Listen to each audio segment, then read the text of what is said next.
Alright, EDC knives. Take 3.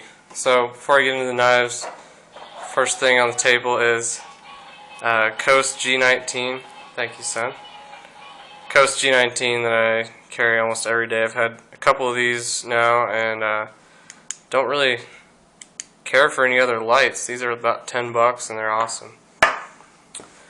Okay, so in the actual little EDC case, I've kind of got it split by weekend and weekday knives. So start with the weekday knives. Here I got a ZT 770 carbon fiber with LMAX. I know there's a version of this with, I believe it's M390. This is the LMAX version. I'm not a huge fan of flippers, but it's okay. Kershaw leak with composite blades, so 1095 and then D2 around the edge there. I've sort of retrofitted it with a Gerber deep carry pocket clip, so it actually lines up pretty good there. Carries way better tip up with this clip than it did with the stock clip.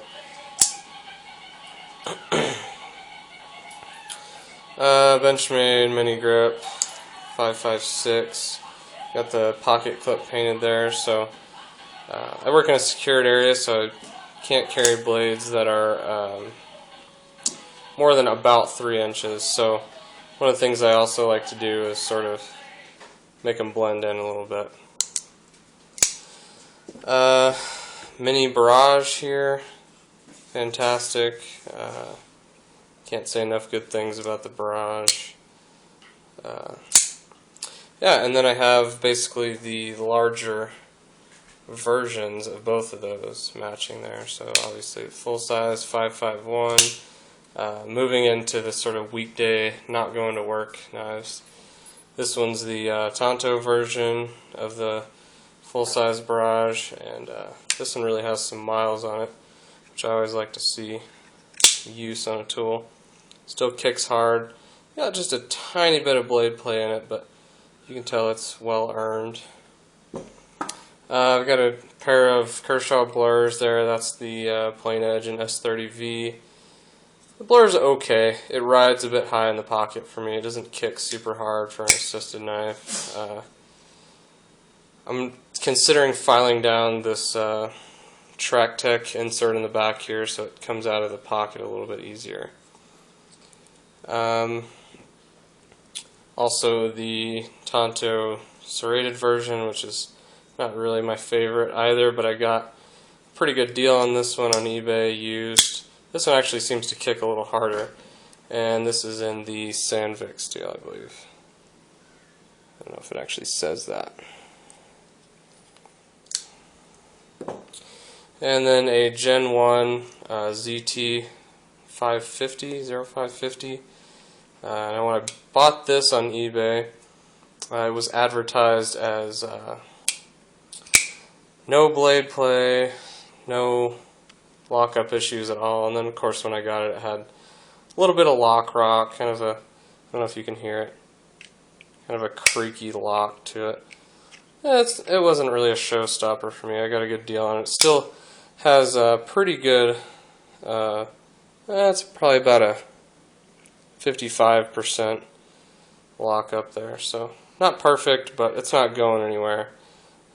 Hard to do with one hand, but it's not really moving around enough to worry me that the lock's going to fail. So I'll hang on to it for what it is. Maybe consider sending it into ZT someday to get worked on. Let's see, moving into more of the utility knives here. This is a cheap Gerber. You'll notice conspicuously missing a clip that's now riding on that leak. You can tell this thing's had a hard life. It just basically lives in my garage, hangs on this little shoestring on my pegboard, and cuts all kinds of crap that a knife probably shouldn't be used for. I've got a Pakistan Buck 110 knockoff here. I can get it out. So, not a lot to say there. It's got some hard miles on it as well. It's used, not abused, but used. Lightening out the front that I've engraved on the back side. I won't show you because it's got my name and rank, but in my state I can't carry a automatic, so if I do have an automatic, I'll engrave it with my name and rank. Same thing here, I've got this one engraved, but this is it's not an automatic, Ontario Rat 1 serrated. Absolutely love it. It's been one of the best $30 knives I think I've ever had. My only beef with it is it's not made in the US, and I wish I would have gotten the plain edge version, but I put a lot of miles on this thing as well. Really enjoy that. Got a pair of Lone Wolf landslides here, which is one of my all-time favorite pocket knives, period. So this one I bought at REI before they were discontinued. Painted basically the pocket line and the clip tan so it wouldn't shine so much when I'm carrying it in the woods. It's kind of a hunting knife for me. N680 steel. Absolutely love the blade shape. I think that's probably one of the best blade shapes I've ever seen. Can't get enough of it. And then I bought a sort of dorked up one on eBay that somebody painted black. Did a pretty poor job. It's got a tiny bit of blade play.